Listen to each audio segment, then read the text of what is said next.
His hand was still on the inside of my thigh when he pulled away. The couch beneath me was old leather, cracked at the corners, and always cold before it warmed to skin. I could still feel the heat of where he had been, the weight of him between my knees, the tension in his arms as he held himself back, even while everything else in him pushed forward. He slipped out of me slowly, almost reluctantly. I didn't move. I couldn't. I just lay there, arms pressed tight to my sides, breathing through my nose to keep from making a sound. My robe was open, the belt still twisted under one leg. His jeans were halfway down, and he didn't fix them right away. The studio lights were off, only the glow from the hallway spilled in soft dim, like we were in a dream we'd promised never to speak of. The clock on the wall ticked loud for a room so quiet. He looked down at me. I looked back. Neither of us said a word. His hand touched the side of my knee, like he wasn't sure if it was allowed. My legs had curled halfway up to my chest, not from modesty, but to keep the feeling from spilling out of me too fast. I could still feel him inside, even though he wasn't there anymore. And I hated that it was already over. I never imagined I'd cross this line. Not with him. Not in this room. The art studio was mine, my quiet place. Tucked in behind the garage, its windows painted with years of splattered oils and dust from old frames I kept meaning to hang. No one came out here but me, except him. And even then it was only when something needed fixing. A wobbly table, a stuck drawer, the space heater that buzzed too loud when it kicked on in winter. He was always careful. I was always polite. I'm 43. I've been married for 19 years. The kind of marriage where things work on the surface. Nothing scandalous, just quiet. My husband's a good man, works hard, loves our daughter. He tells me he appreciates everything I do, but he doesn't look at me anymore. Not really. Not the way he did when we first bought this house, back when the floors still smelled like new wood, and our bodies were less tired. And then there's Daniel. 31. My brother-in-law's godson. He started staying in our guest house 2 years ago when he moved back to town. First, just for a few months in transition, he said.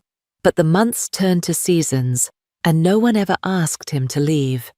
He fixed things, watched the dogs when we traveled, helped lift what I couldn't, painted the baseboards when we had the leak. He was there. And somehow that became the most dangerous thing. What would you do if the one person you weren't supposed to want was the only one who ever saw the real you? He saw me. In little ways at first. The way I moved when I thought no one was watching. The long pauses I took while staring out the studio window. The tremble in my voice when I was proud of something but didn't know how to share it. He noticed. And that noticing made something ache in me. Something I thought I'd outgrown. The build-up wasn't fast. It wasn't even clear. We didn't flirt. We didn't touch. But the space between us always felt 1 inch too close. He brought me coffee one morning, and his fingers brushed mine. I felt that for a week. And tonight was supposed to be nothing. He came out to the studio because I asked him to help move an old easel. My husband and daughter were out of town for the weekend, a school trip. Daniel offered before I could ask twice, said he was bored, said he didn't mind. We moved the easel in 5 minutes, but he didn't leave. I offered wine like an idiot. He sat on the edge of the couch, knees apart, hands folded between them, like he was waiting for permission. The radio played low from the back corner. The heater hummed. I said something. I don't even remember what it was. And then he kissed me. It wasn't hard or fast. It wasn't greedy. It was so damn careful it nearly broke me. I didn't stop him. Not once. Not when his hand moved beneath my robe. Not when his breath stilled in my ear. Not when he asked, voice barely audible, "Are you sure?" I just nodded. Not because I was sure, but because I couldn't lie anymore. He was trembling when he entered me. I didn't know men could tremble like that. Not from nerves. From restraint. From everything we weren't supposed to feel, finally pushing forward, with no warning, no rules, no language. And now he's pulling up his jeans, eyes still on me, like he doesn't know what to say. I still haven't moved. I should close my robe. I should say something. But all I can think is how warm he felt inside me, how quiet he made my body feel, like it could stop pretending. He clears his throat. I shouldn't have, I shake my head once sharp. No, don't say it like that. His chest rises, falls. His hand lingers at the edge of the couch. You okay, I swallow. No, I say, but I don't regret it. He nods once and his eyes close for a second longer than a blink. Then he stands, walks to the door, stops with his hand on the knob, doesn't open it. I can still smell him in the room. If you've ever carried feelings you weren't allowed to say out loud, then this story might stir something familiar. Please like and subscribe. The longer you stay with these stories, the more they'll find others who need them just as quietly. Let's begin. The next morning, I went through the motions. I made coffee, fed the dog, watered the plants in the kitchen window. My robe was knotted tight, hair pulled back. I didn't look in the mirror.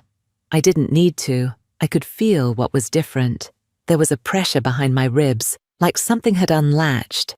Not opened exactly, just shifted, and once it moved, I couldn't put it back the way it was. The art studio stayed locked that day. I didn't want to smell the space where his body had been pressed against mine.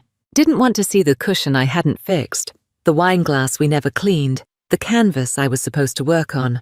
I'd spent the last 2 years learning how to be around him, learning how to look without letting it show, how to thank him for fixing the studio sink without saying too much, how to keep my eyes on the grocery list when he brushed past me in the kitchen.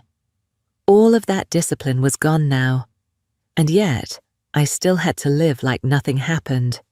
When my husband and daughter got home from the school trip that Sunday night, I was at the stove stirring soup. I smiled. I asked about the museum. I kissed my daughter's forehead and asked if she got carsick again.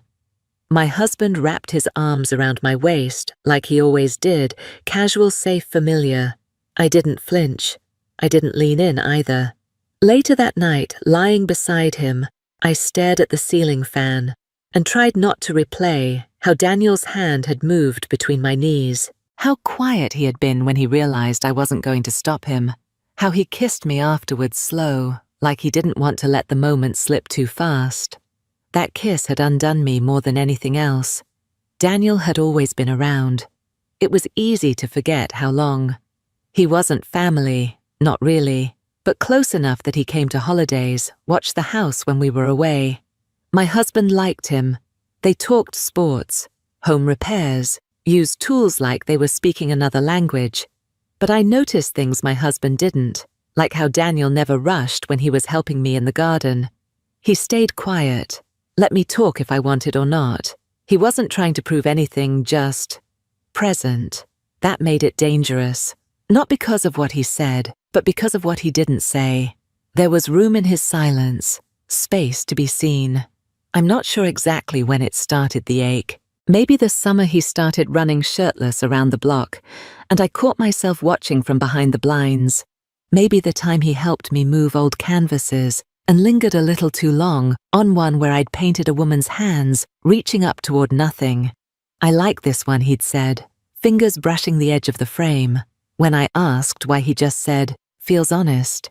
And I couldn't look him in the eye for 3 days after that. We kept it innocent. Always. Until last night. The studio had always been my space. It wasn't meant for anyone else. I taught painting classes out there on weekends, small groups, mostly women from the neighborhood. On weekdays, it was just me. The smell of turpentine. The scratch of charcoal. The mess no one else had to clean. But lately, it had become something else, a kind of escape. I'd find reasons to be out there longer, pretend to be reorganizing supplies, light a candle for no reason. Sometimes I wouldn't even paint. I'd just sit on the couch, drink tea and close my eyes. It was the only room that still felt like mine, and slowly Daniel had started entering that space too, innocently at first. helping move boxes, asking if I needed help with the leaky window, bringing me a latte from that overpriced place down the road. He'd stand in the doorway like he didn't want to cross a line until the day he did. He never made a move, never touched me first.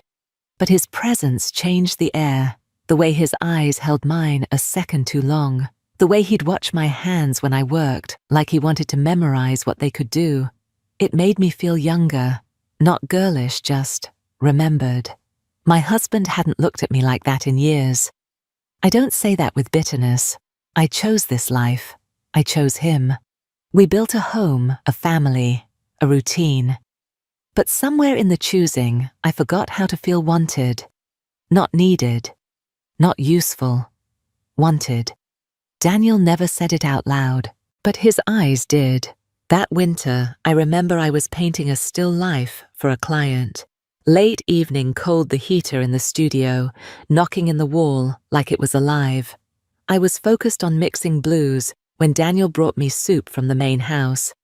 He didn't stay, just placed it on the side table, looked at the canvas, then at me. "You okay?" he asked. I nodded, but I felt the lump in my throat like a bruise. "You sure?" I paused. Then I nodded again. Quiet. He didn't press, just left. But that question, "Are you okay?" stayed with me all night, because no one else had asked it like they really wanted to know. Now, after everything, that question hits differently. I told myself last night was a one-time thing, a moment, a mistake I'd lock away in a drawer and never touch again. But this morning, when I walked past the guest house to get to my car, I saw his truck parked out front. I saw his boots by the door. And I saw the curtain move just a little, like he'd been waiting to see if I'd look. And I had. The next few days blurred. I tried to behave normally. I taught a class. I meal prepped. I returned a library book. But something was off in me, like walking through a room where everything had been rearranged just slightly. My steps didn't land right. And then came Wednesday. It was late afternoon. My husband was still at work, my daughter at a friend's. I'd just come back from the grocery store when I saw Daniel outside, by the edge of the driveway, leaning against the hood of his truck, arms crossed like he'd been waiting. He didn't wave, just watched me unload the trunk. I could have ignored it. I could have gone inside, closed the blinds, made dinner like nothing had happened, but I didn't. I walked over. Slowly. "Hey," I said, keeping my voice light, but my stomach was tight. "Hey," he echoed, quiet. His eyes flicked to the bags in my arms. "Need help?" I shook my head. "I got it." We stood there a moment, silent, just the two of us with the sound of distant wind chimes from the neighbor's porch. I could feel his eyes moving across my face, not hungry, not ashamed, just there, present. That made it worse somehow.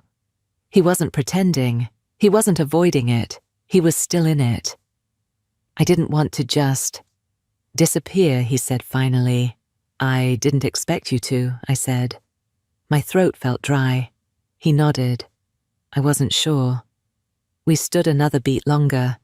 He shifted on his feet like he was going to say more, then stopped.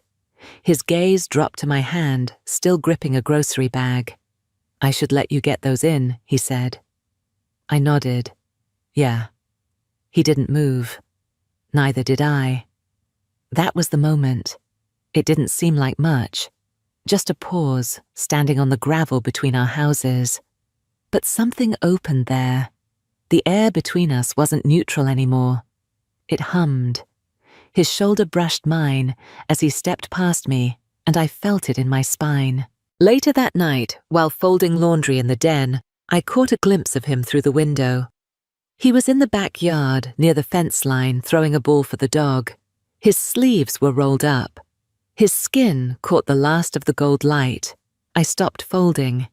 He turned, looked toward the house, toward me, and held my gaze.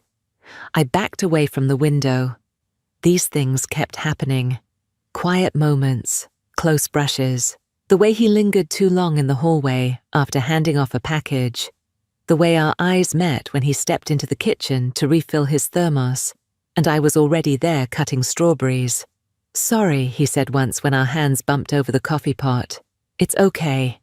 I answered too fast. His fingers grazed mine as he stepped back. My arms were pressed to my sides, elbows locked shoulders tight.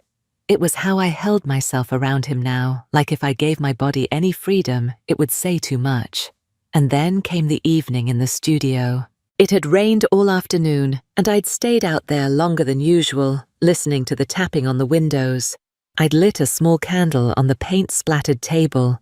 The air smelled like oil and old wood and wax. I was sketching. Not for anyone, just to keep my hands busy.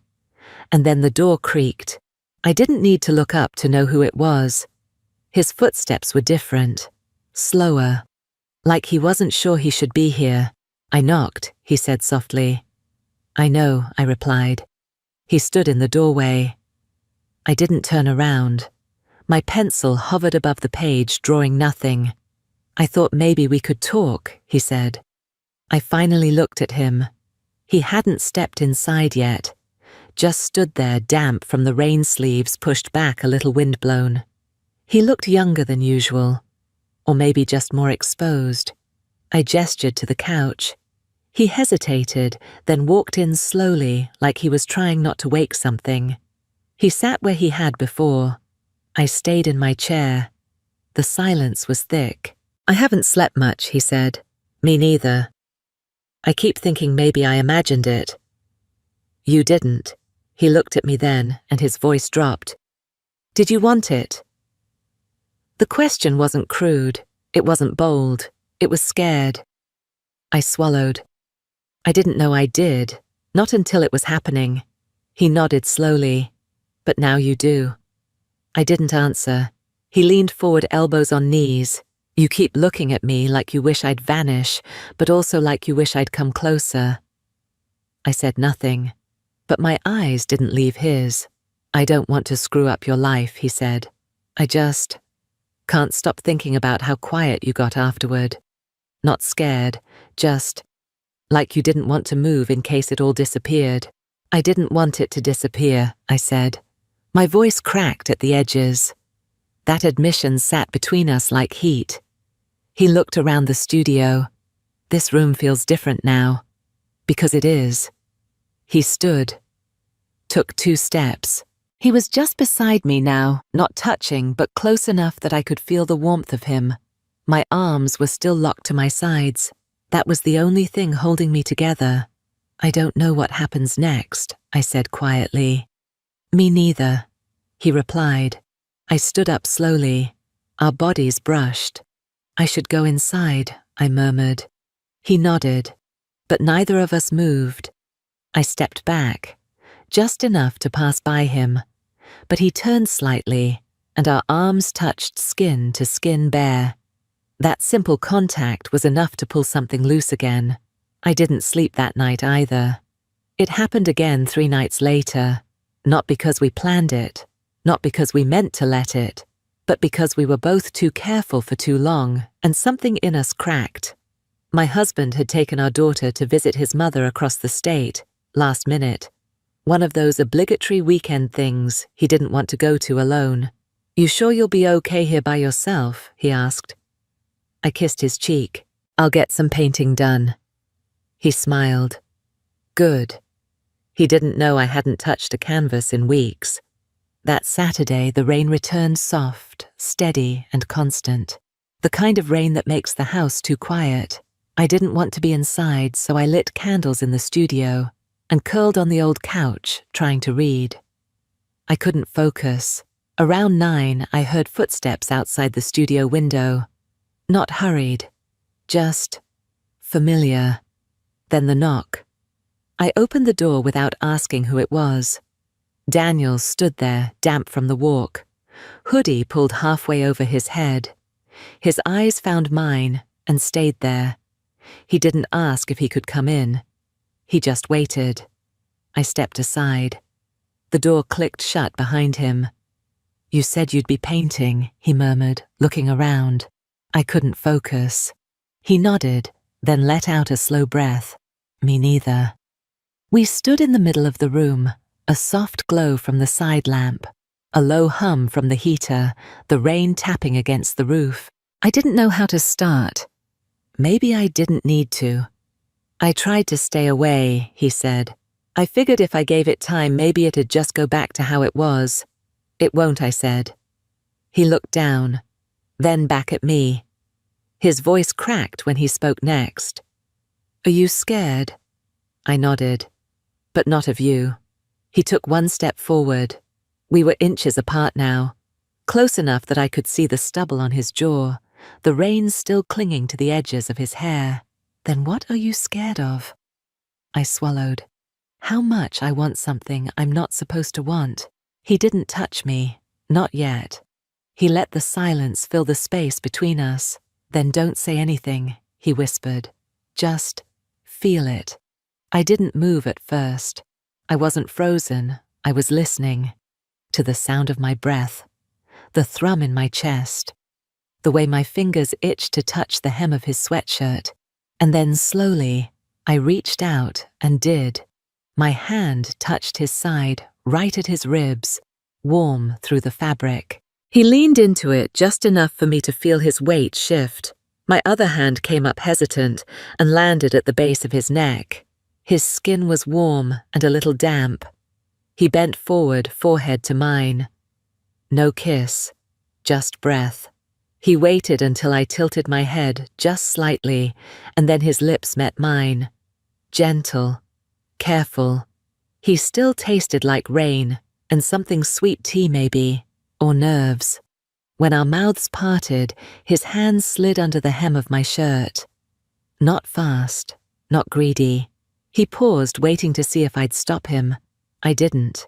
I let my arms drop to my sides, pressed in tight again, letting him lift the shirt slowly over my head.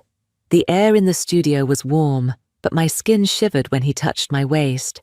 His palms were wide, steady, one at my lower back, one just above my hip, like he was grounding me there. We moved to the couch. I don't know who led who. Doesn't matter. We landed together, knees brushing hands, fumbling just slightly, both of us too careful not to rush. I lay back, my legs curled under him. He hovered above me, pausing eyes locked on mine. Tell me to stop, he whispered. I can't, I said. He leaned down, kissing the space just beneath my jaw, then lower, moving slowly, reverently, like I was something breakable, and he'd waited too long to touch it. I wrapped my legs around his hips as he settled into me. The moment he entered me again, everything went still. I gasped, but not from pain, from the intimacy, from how slowly he moved, from the way his hand cradled the back of my head like I was precious. He stayed there still, forehead to mine, breathing deep and heavy. We didn't speak. The rhythm was slow aching, every motion drawn out like neither of us wanted to admit it was happening, but we didn't stop. We moved like we'd rehearsed it in silence for years. No clumsiness, just careful want. I couldn't stop shaking, not from fear, from the weight of it. His hands gripped my waist, his breath catching every time our bodies met. Mine arched under him. My fingers curled around the edge of the couch cushion. At one point, he buried his face in the side of my neck. I'm sorry, he whispered. I didn't mean to feel this much. I couldn't answer. I just held him closer. When it ended, it wasn't sudden. It slowed until it stopped. He stayed inside me, breathing hard, forehead resting against mine, hand over my ribs. I could feel his heart pounding. Neither of us moved. It wasn't about release. It wasn't about need. It was about finally letting something happen that had lived in both of us for too long, quiet and unresolved. Eventually he slipped out of me, careful. His hand brushed my thigh as he sat back. I pulled my shirt toward me but didn't put it on. He looked at me, not with guilt, not with apology, just with something deep, maybe gratitude, maybe ache. Are you okay? He asked again. I nodded. This time I meant it, but deep in my chest, something else answered, no. Not really, because now I knew what it felt like, and I wasn't sure I could go back. We didn't talk for 5 days after, not because something went wrong, but because it didn't. That was the problem. It had been too real, too calm, too quiet, like we hadn't broken a rule, just slipped past one in the dark. I avoided the studio, even though my hands kept twitching toward the back door. The couch was still there. The scent of rain and his skin still faint on the throw blanket. I kept the windows closed, even when the air grew stale. On day 3, I walked into the kitchen just as Daniel was coming in the back door with a bag of firewood. We both froze. The dog barked once and trotted through tail wagging, the only one who didn't feel the tension. He set the wood down. I reached for the kettle on the stove. Our bodies passed within inches, too familiar now. "You okay?" he asked like he always did. I nodded, but I didn't look up. My hands stayed busy with the tea. It was safer that way.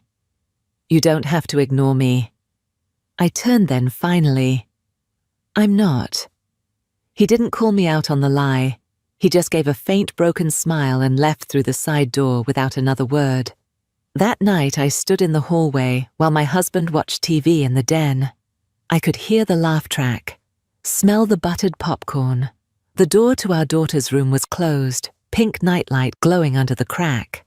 A normal night. But my body didn't feel normal. It felt unfinished. I'd carried this wanting for so long, this quiet ache tucked beneath good behavior, clean laundry, balanced schedules. Now with the ache exposed, I couldn't tuck it away again. And it wasn't just about the physical, it was how he'd looked at me after. Like I was more than a wife, more than a mother, like I was a whole person again. I missed that look like oxygen. The next day I tried to paint. I sat in front of the canvas and held the brush until my fingers cramped. Nothing came. No shapes, no colors, just the memory of his hand on my hip, guiding me back against him like he was afraid I'd disappear. That night I heard something outside. It was just after 10.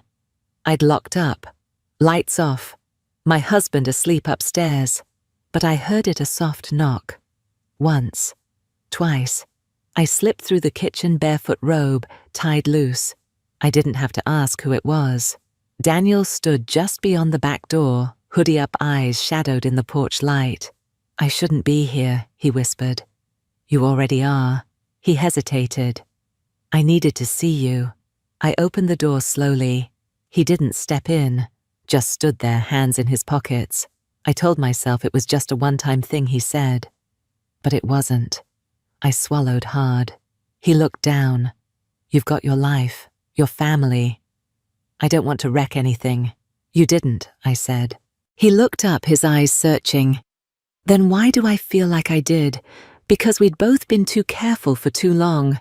And now, it was too much. I don't know how to want something this badly and pretend it's not there," I said. "I used to be good at pretending, but you ruined that." He stepped closer. His hand grazed the doorframe but didn't reach for me. "I missed the way you looked at me that night," he said.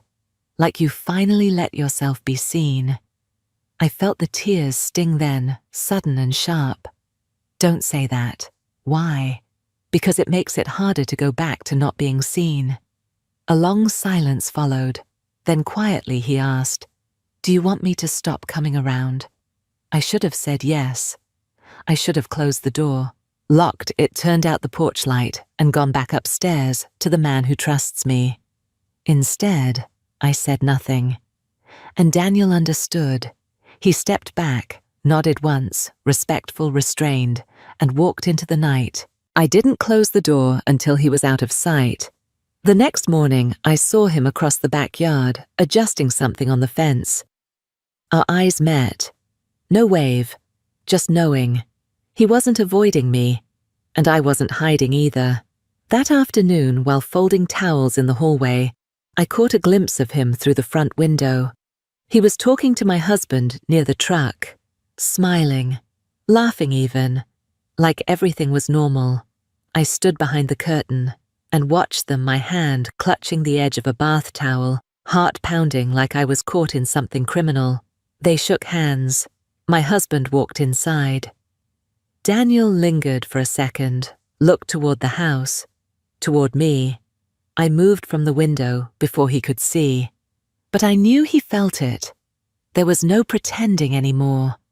Not really. We still played the roles, still kept the peace. But there was something fragile in me now, like a glass shelf that had been cracked, not shattered, but no longer whole. And that crack ran straight through my center. I wanted him again.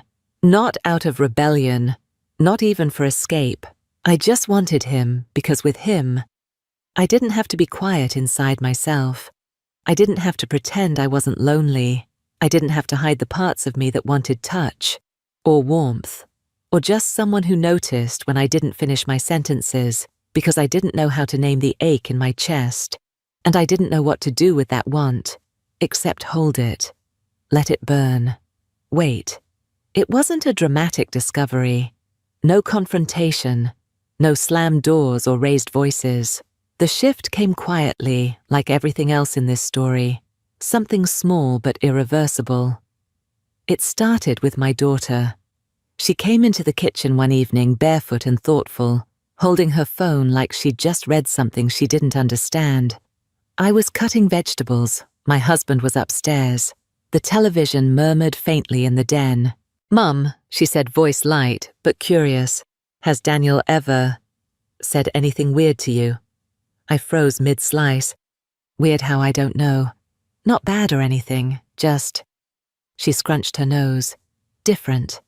Like about you. My mouth went dry. I forced a smile, careful, casual. No. Why? She shrugged. I thought I overheard something the other night when he was on the phone. It sounded like he was talking about you. I set the knife down slowly. What did he say? She shook her head. I don't remember exactly. Something like, he didn't mean to feel the way he feels. Could have been about someone else, though. I nodded once. Probably. She stared at me for a second longer than usual. You're being weird now. I'm just tired. She accepted that. For now. That night, I lay awake staring at the ceiling. My husband was asleep beside me, his arm draped across his stomach, mouth slack with the weight of long days and routine rest. Everything in that room was familiar, safe, chosen. But I felt watched, not by him, not by my daughter, by the silence, the knowing. Daniel didn't come by for a week.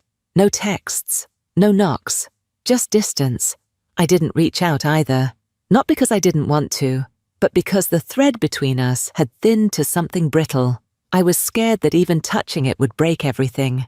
One afternoon I saw his truck leave the driveway and not return. I stood on the porch with a glass of iced tea I hadn't sipped from in 20 minutes, staring at the gravel dust he left behind. The air felt too still. The next day I found a note under the studio door.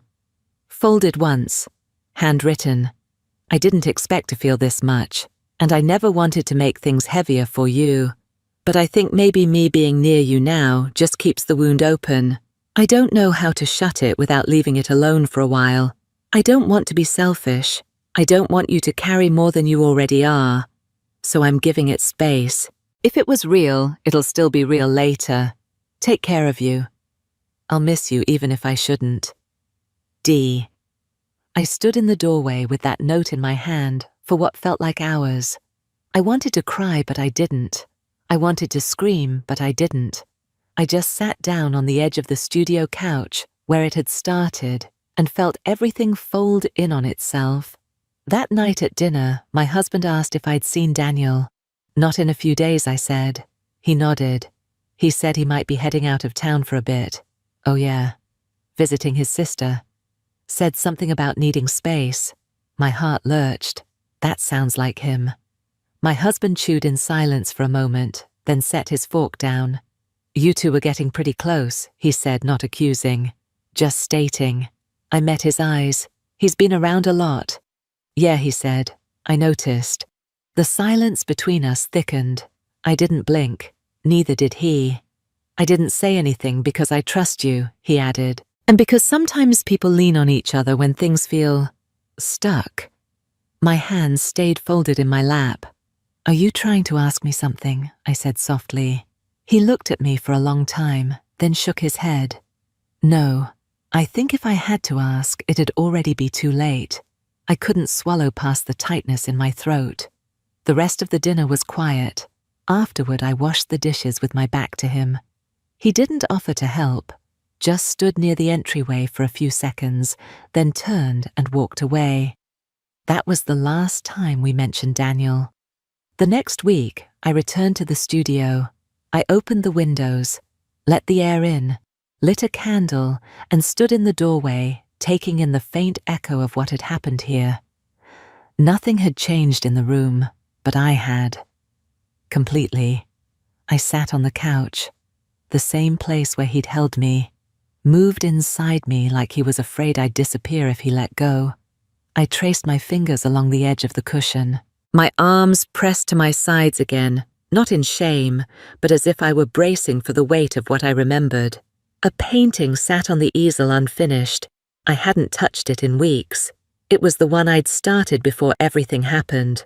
A woman alone in a studio, arms tight at her sides, eyes staring out a rain-fogged window, mouth closed like she was holding something in. I walked over, picked up a brush. I added color to the eyes, just a touch. Nothing obvious, just a sign of life. Then I set the brush down and stepped away. I kept everything quiet for years. My feelings, my needs, and the second I let them out, everything changed. Maybe it was wrong, but for one moment, it was finally real.